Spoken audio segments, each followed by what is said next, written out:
everybody, it's your man James, Mr. Sequenda Treasures, back again with some more video action for you. Once again, it's time for everyone's favorite trip down the annals of comic history, Why It's Great. And for those of you who are new to the channel here, Why It's Great is where I take a comic from the past, from my own personal collection that I think is really awesome. I tell you why I think it's so great and why you yourself should want to check it out and add it to your collection.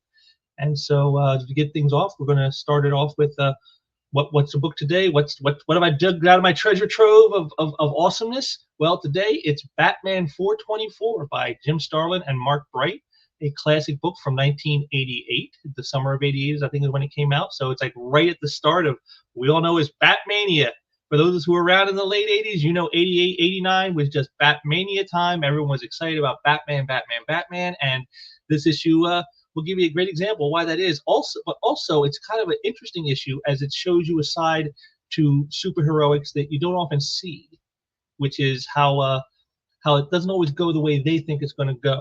You know, we always see these superheroes as like these guys who always do the right thing and, you know, sort of bring the bad guys to heel, but sometimes that doesn't happen in the way you think it will. And so that's what this issue is. It's one of the very special issue, and also something else that about the issue, which I'll get into later on after we get into the book, but it's a very key issue in my mind.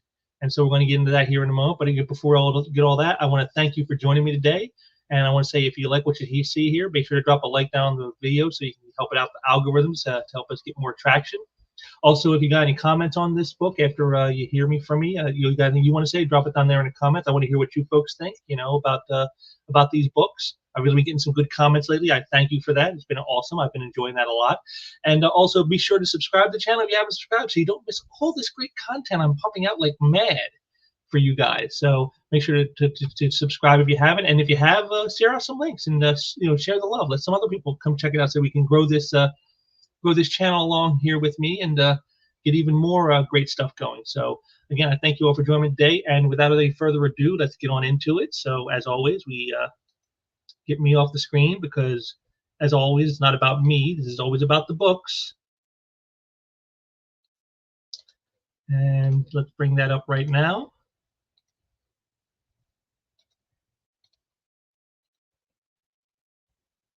And there we go, Batman 424. Now, again, this is just we'll start us off here with just this great cover image, you know, of Robin. Now, this is the Jason Todd Robin, the second Robin. And you just see a great image here. I love this forced perspective that Bright puts in here. You know, you see the guy falling, and there's Robin standing there. You know, what's he going to do? You know, you're not even sure what's really going on at this point on this cover. All you see is a guy falling, and there's Robin. Did he push him off? Did the guy fall, and is Robin about to dive down and save him? What's happening? What is the point of all this? Well, again, like I said, this issue is kind of significant to me because it really sets up, to me, something that happened a little bit later in the series. And so to take a drink in this image right here, drink it in really good, because this is going to play into what I talk about probably towards the end of the video. So make sure to keep that in mind. But so we start off the issue, and here's here again. Here's Robin, you know, swinging by, and he hears a scream. And you know, I'm just going to read this to you. Jason Todd, Robin, hears the scream, and his instincts take over. He has no way of foreseeing the mess he's swinging into. Jason is about to experience the real downside of fighting crime, about to learn that the good guys don't always win, about to meet the diplomat's son. So right there, it's already setting us off that this is not going to be your typical, you know, punch them up, the bad guys lose, the good guys win type of story. And you know, so right there, I just love the image here. Great action, you know, great pose. You know, again, Mark Bright, I think, was a great artist. Was very sad when he passed last year, but yeah. So we get in here, and Robin comes crashing in, doesn't know what's going on. You know, he doesn't seem to see any trouble. Then a guy comes out. He comes at him, but of course, Robin, with his training, he's no match for him. You know, it's even said here in the captions, which these captions are all narrated by Batman, by the way, just so you know. Felipe has both size and strength over Jason, but the lad has Garzona's beat hands down in skill and speed. And so you see this, it's like no contest, you know. So then as Jason's trying to figure out what's going on, you know, and you know, take a look at that image right here, him just standing over the guy, you know, very menacingly. This isn't This isn't like your typical superhero type stuff, because this shows you that the Jason Todd Robin was not like the Dick Grayson Robin. And again, this is going to be important later in the story. So again, so this another guy comes in, guys tells him to cut him. Juan's good with that Bowie knife, too good for Robin to handle on his own. Fortunately, the lad isn't alone. And then so who is it? Well, of course, it's Batman shows up, and it's the classic "why don't you pick on somebody your own size" line. And then here he is coming at him, and he decides to take me up on the offer. Probably the worst mistake Juan ever made. I just love that. You can tell it's being said not out of boastfulness, but just out of pure matter of factness. The way Batman is stating is he just made the worst mistake he could ever make. I just like that, because as we see on the next page here, 20 seconds later, and he's in the wall. I mean, that's hilarious. It was so unimportant to see how Batman beat him. You just know this guy is no match for the Bat, and I just love that. So he kind of gives Jason a little admonishment about jumping in to this without thinking, saying how he got himself cornered and he shouldn't let that happen because the next time I might not be there. And so he asked him what brought him in. He said it was a scream. I think it's in the bedroom. And he goes to take a look, and this is what he finds. A woman in distress, obviously, been assaulted. Please don't hurt me. So they all head down to the police headquarters, and we find out this woman, she's a woman she was assaulted by this guy, saying it was Juan who assaulted. He goes, no, he only brought me to the apartment because Felipe ordered it. And she's like, and it's it's the second time he's done this. We had a date the first time. I didn't know what he was like. And then it's did you report it? And it's no. Why not? Because I was ashamed. I wanted it all to go to way, to forget about it. And so Robin tells me, well, you have to worry. This guy, we caught him dead to rights. He's resisting arrest, assault. He's going to spend some real hard time in jail. But Robin's in for a rude awakening, because then in comes Gordon, and he tells him, I'm afraid you're wrong about that, Robin.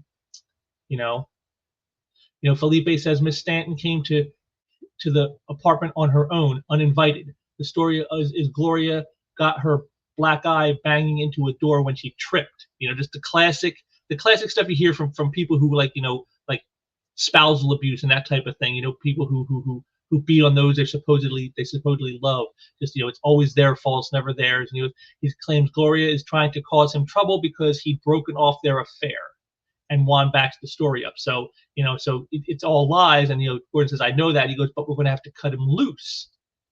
And Jason doesn't like that. He goes, but the worst part is that it doesn't even matter, that even if somehow we were able to poke holes in this story of his, it makes a little difference, because, he's, his father is Jose Garzonas, of the ambassador from Bogotago. Felipe has diplomatic immunity. We can't touch him. And so here it is, he's learning the hard way that, the law sometimes, it's meant to protect, can also be used to abuse. And that sometimes, there's nothing you can do about it. So, she's all distraught at that thought. And, Batman said the other had to sedate her. Felipe's high-priced legal talent has him out on the streets 45 minutes after we brought him in. He was never even booked. Sometimes it just doesn't work out the way it should. And then, you can see here with Jason, it's really eating him up. I want this guy, Batman. And he goes, well, you can't have him, at least not for what he did to Gloria Stanton. But that doesn't mean we're done with this little creep. You see, so Batman's got a plan. There's a plan involved in how they're going to get this guy. And he tells him, basically, the whole premise of the diplomatic immunity is because Felipe's father is working with the U.S. government to help fight the drug war. And so, he goes, well, what's that got to do with Felipe? He goes, you've apparently got too emotionally involved in the case. Otherwise, you would have noticed Felipe's hyperactivity, shaky hands, and pinpoint pupils. Felipe was stoned when we busted him. I suspect he had a nose full of cocaine. So they're going to try to use him now, and they're going to try to track him and follow him and see where he goes, to see if he leads them to his supplier. And then if they catch him with the drugs, he'll have to return home in disgrace, with no hope of ever following in his father's diplomatic corps. So we can't get him. He goes, that's not much of a punishment. I'm afraid it's the best we can do. So again, you can see even with this, Jason still isn't satisfied, knowing that they may get him on something else that will get him kicked out of the country. He wants more. But Batman's trying to tell him, there are limits. Even though we work outside the law somewhat, we still have to work within the confines of what the justice system will do. We can't just, take the entire law into our own hands. And that's going to be something Jason's having a hard time dealing with. So Batman, goes to here's the classic stuff with him at the computer in the Batcave. They're trying to figure, learn about, who his father is, and the CI suspects him of smuggling coke into our country. It seems Felipe has been sampling some of his father's wares. I wonder if he knows, but probably not. And so they decide, what are we going to do now? We're going to keep an eye on him. And so they just follow him around and follow around Felipe, doing the whole, stakeout type thing that police do. And you can see it's also weighing, it's still weighing on Jason, and he goes, over the next 3 days, we have a dozen opportunities to bust Felipe Holding, but we hold off. I want to take out part of Senior Garzona's operation when Felipe takes his fall. Jason doesn't like the idea. He hasn't yet learned that 90% of crime fighting is waiting. And that's something you hear like from police too, is they say, like half of what they do is just sitting around waiting for something to happen, waiting for somebody to make that mistake, waiting for someone. So, you can see here, this is how Batman operates. He is outside the law technically, but he still tries to work and operate as within the law in the way he handles taking these guys down, because he wants these guys to go to prison, or in this case, to get deported. And the only way to do that is to work within the confines of the system. But as you can see here, Jason, again, just not really into that. And you can see he's just pacing around like a panther, just waiting to pounce on prey. He's going to get away if we don't stop him now. I don't care about his father. I want Felipe. I just can't stand around. I just can't stand sitting around like this. When's Felipe going to make his move? I mean, he's just like all tensity, all just like it's like a rage. It's like barely being contained. And so then they see that he finally does make the move. He heads out. They follow him to a place where they finally park in front of a dilapidated apartment building that just screams, "Buy your dope here." I love that, and I love the long tall panels in this page. I just like the way that layout design that Mark Bright does here. Just kind of gives you exactly what you need in each panel. So we see, Felipe goes in. He goes, the rhythmic knocking on the door is obviously an entry code, so he opens up. And then Felipe goes in, and he's what are you here for? He's, I want some more stuff. And he goes, this is no good. If your old man ever catches on that I'm supplying you with blow, he'd do much worse if he knew how much I discovered you were skimming from the profits, Parker. So you can see right here, no honor among thieves whatsoever. Here it is. Felipe knows that this guy is skimming from the till. And so, he knows, but rather tell his father as he should. He uses that leverage to get stuff he wants, which in this case is some more drugs. So, it's all just all the typical scumbaggery you expect of the bad guys. And so he tells them how much he wants. And then right at that moment, Batman and Robin show up. And I like this. Look, Batman's got that battering ram that like police use. I like that he had that in probably in the Batmobile. There's a little something he had prepared when dealing with it. It shows you how well prepared Batman is when dealing with the criminal element. And I like how that, and it's a small thing like this right here, but it makes such an important distinction with when you're trying to present the character. He's supposed to be the master planner, and this shows you just why that is. And the next couple pages here is just action, and take note of these panels here. You're going to see in the next couple pages. Now this is basically the battle. This is where they fight all the crooks and stuff. And you're going to see here Batman. He's clouding, but look at Jason, just like leaping at people. Like a savage animal. Batman, he hears Jason. He's not even paying attention to half the stuff going around him. He's just so enraged. And then like these panels here are especially poignant. You see it just flipping these people around, doesn't even care what happens to him. Batman's trying not to hurt people too badly. He doesn't want to kill anybody. Jason just doesn't seem to kill that. Kick to the back of the neck. I mean, you could snap somebody's neck doing that, but Jason doesn't care. And so this is showing you just how deep this anger, this rage that Jason feels for this guy is running. He's being kind of sloppy. He's just acting out in anger, just letting his desire for vengeance fuel everything he's doing. Whereas Batman is more methodical, more calculated. Jason's just like a bull in a china shop. So then they finish him off. Batman's like, the last one. He goes, that's not quite. And he goes, let's not forget Felipe over there, and he's all yours. And he walks up to him. He goes, come on, Felipe, be a sport. Resist me, my taking you in. Please resist. And again, look at this. He's down. He's down on the ground, cowering as Jason, hovers over him like a beast. And if you remember earlier in the issue, that page where like when he first fought Felipe, and he knocked him to the ground, he's standing over him very much like this. And so of course the Batman says he doesn't resist. So he goes back. We're back in the police headquarters, and he goes, an hour later, Felipe's lawyer springs him from custody, but this time Jose's son is booked. We have to release him, but Washington's already gotten the word. Felipe's recall is only days away. So like you think, okay, they've won, they've gotten what they wanted, right? They wanted to get him, deported, and now it's going to happen because he's been found, in being involved in illicit drug trading. So, and even Jason, he tries to get a little, have a nice trip back to Bogatago, scumbag. Just it shows you that that he's reveling in having done this. And Felipe, he goes to leave, but wait a minute, he's going to make a phone call. Well, what's this? And again, I love this layout of these panels here, this classic 9-page grid. And he goes, it's me, Felipe. Did I wake you? Are you looking really foxy tonight, babe? I'll be over to see you later tonight. We'll talk more then, Gloria. Hasta luego. So he calls her up to terrify her.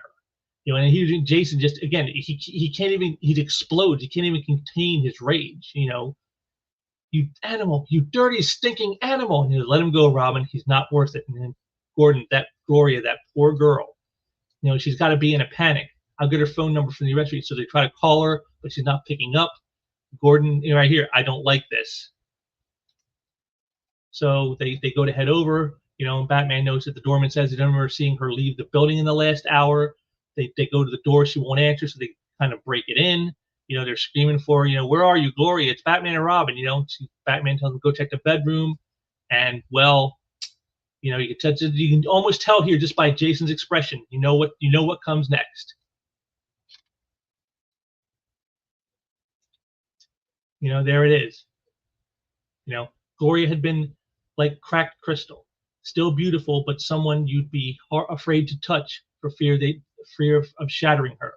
She was too fragile for a world inhabited by monsters like Felipe Garzona. I should have seen that. I should have. So there's so many should haves but didn't. And there it is. She killed herself because she was so terrified that he was still out, that he was still there. And even though she didn't know he was getting deported. He just did this to terrify her. This shows you what a monster Felipe is. He's a phone call just to terrify her one last time, and it was enough to break her. And this is like a sad reality of life. This kind of stuff actually happens in the real world.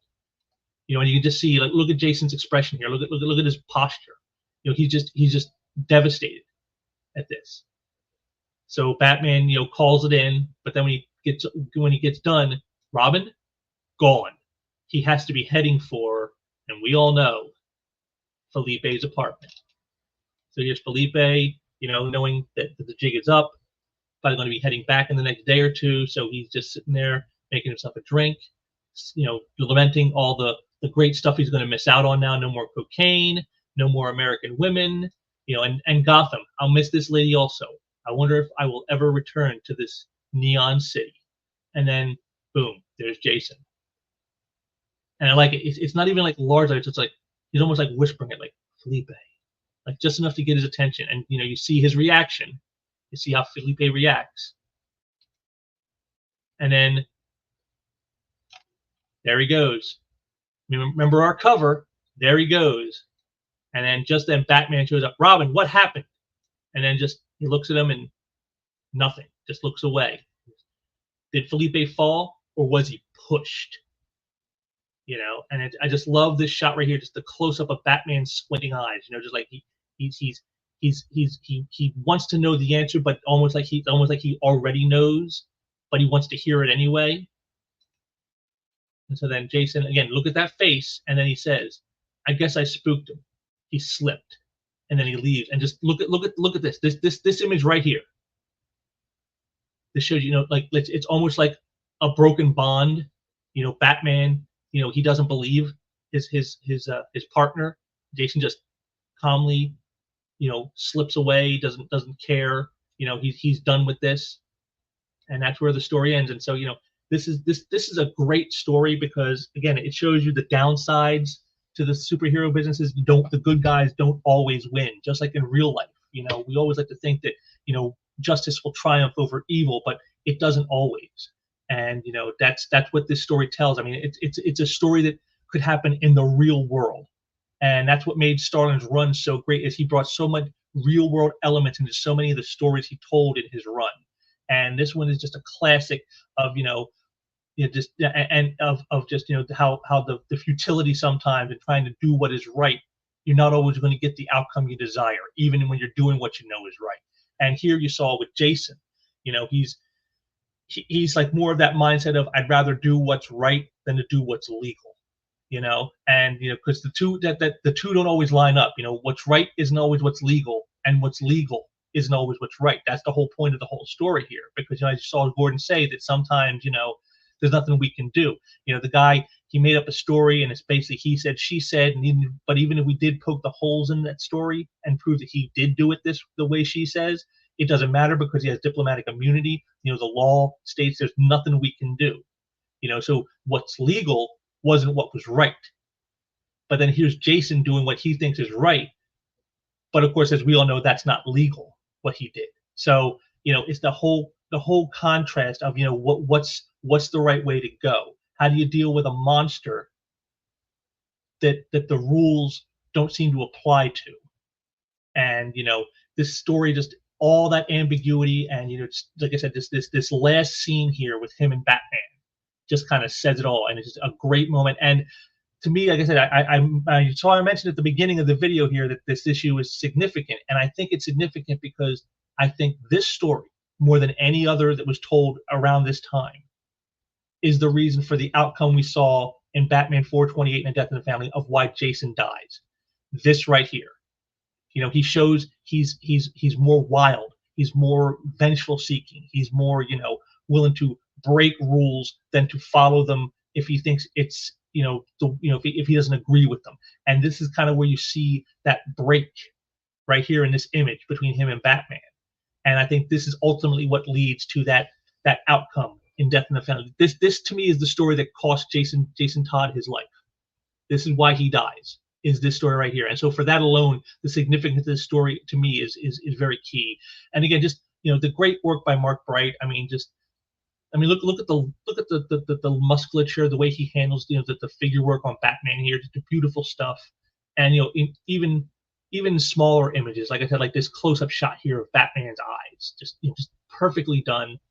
It's just a beautiful story that's like just full of regret and remorse, and but it also might make you angry, or you might feel the way Jason does in the story. You're just so angry that this happens, and there's nothing that the law can do about it. So so should we do something about it? Should we take the law into our own hands? It brings up all these moral questions that we don't tend to think about so much. And you would think this is a kind of story that a vigilante type superhero like Batman would be facing a lot, in what he does. When there are times that you're dealing with a situation that the law says one thing, but what is right says another. And it's just a great way of presenting that, the way they did it with the story, using Jason as that catalyst. He's sort of us in a way. They use Jason as a cipher for us. We're where Jason is. We're watching all this. We know it's wrong. We know why this guy is evil, but yet the law says there's nothing we can do. So how do you deal with that? And Batman deals with it by trying to, again, knock his father's drug business, and take that out. But for someone like Jason, who's like more of that immediate, immediate gratification, he's not seeing that. He's not seeing that larger picture of sometimes you have to take a small loss like this so that you can get a bigger win down the road. See, Batman has that type of analytical thinking. He has that sort of experience and understanding to see that, and Gordon has it too, but Jason doesn't. And that's why the story resonates so strongly, because again, you got to remember, comics, of course, these are normally aimed at kids. At least they were at this time, and so Jason is sort of the window for kids to see the stories from. And so, so kids are very simplistic. It's like there's right and there's wrong, and if you do wrong, you got to pay, because that's what you know as a kid. If I do something wrong, I'm going to get punished. But here in the real world, we know that doesn't always happen. The people who do the evil don't always get punished. So I mean, it's just a great story. I mean, one of Starlin's best. Just a great. And again, the scene here of her hung. I mean, again, this is in some books they might have hid this from you, but instead they decided to show it to you, and I like that they did show it. I like that they didn't try to hide what happened. Like they would have stopped, like Jason, no, and like just you would have seen maybe her feet in silhouette or something, and that would have been all. Instead, they give you the full board. They want you to see, how this stuff can happen, and it's just a great story. I can't recommend it highly enough. I mean, if you like Batman, if you like great comics, and the action pages here, these action pages just are excellent. This isn't an action-packed issue, but again, and again, like the dichotomy of how Batman handles, the criminals versus the way Jason handles them. Much more vicious, much more like savage than Batman does. And just again, it's just a great spotlight on the characters.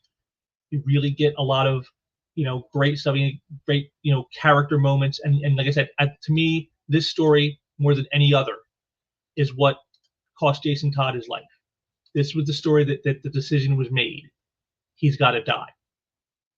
And so just great stuff. I mean, I said, if you can find a copy, it shouldn't be too hard to find. In fact, I believe there's even multiple printings of this issue, so it should be very easy to get.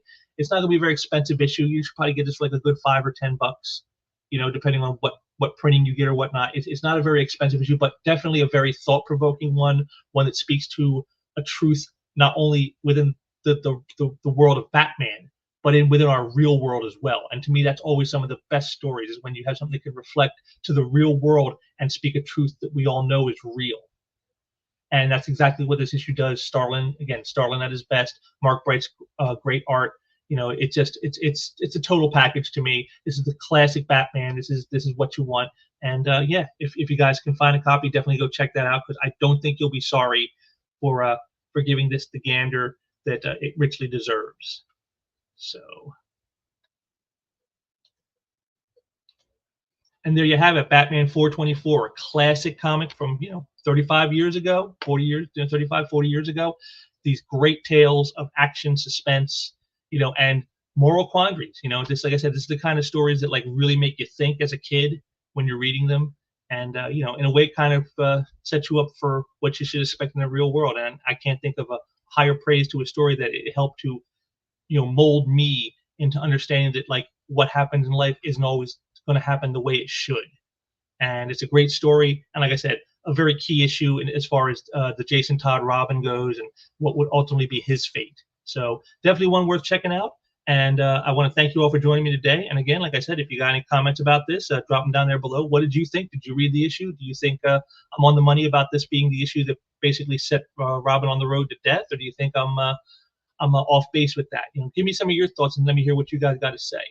As for what's coming up, well, as you guys know, I do have a crowdfunded book coming out that should be here before the end of the month, and that'll be another crowdfunded unboxing. And then, of course, as far as what's in the box, my regular unboxing program, I actually bought a couple things recently, so we'll have to see when they get here, but I may have at least one more what's in the box on top of my discount comic book service order coming in towards the end of the month. So it'll be at least 2 of those, and I'll see if I can not try to keep the pressure on here and get another Why It's Great in before the end of the month. So we'll have that too. So lots of great stuff is happening here, lots of great content. So please subscribe if you haven't, so you don't miss any of it. I want you guys to check out all this cool stuff I'm putting out here for you. And again, I appreciate all the support. I've loved all the comments I've been getting and the likes. I appreciate all the help you guys are helping me out with that. And please keep it going so that I can continue to grow this channel. And so I want to thank you all for joining me today, and I will be back again with some more stuff soon. So until next time, take care.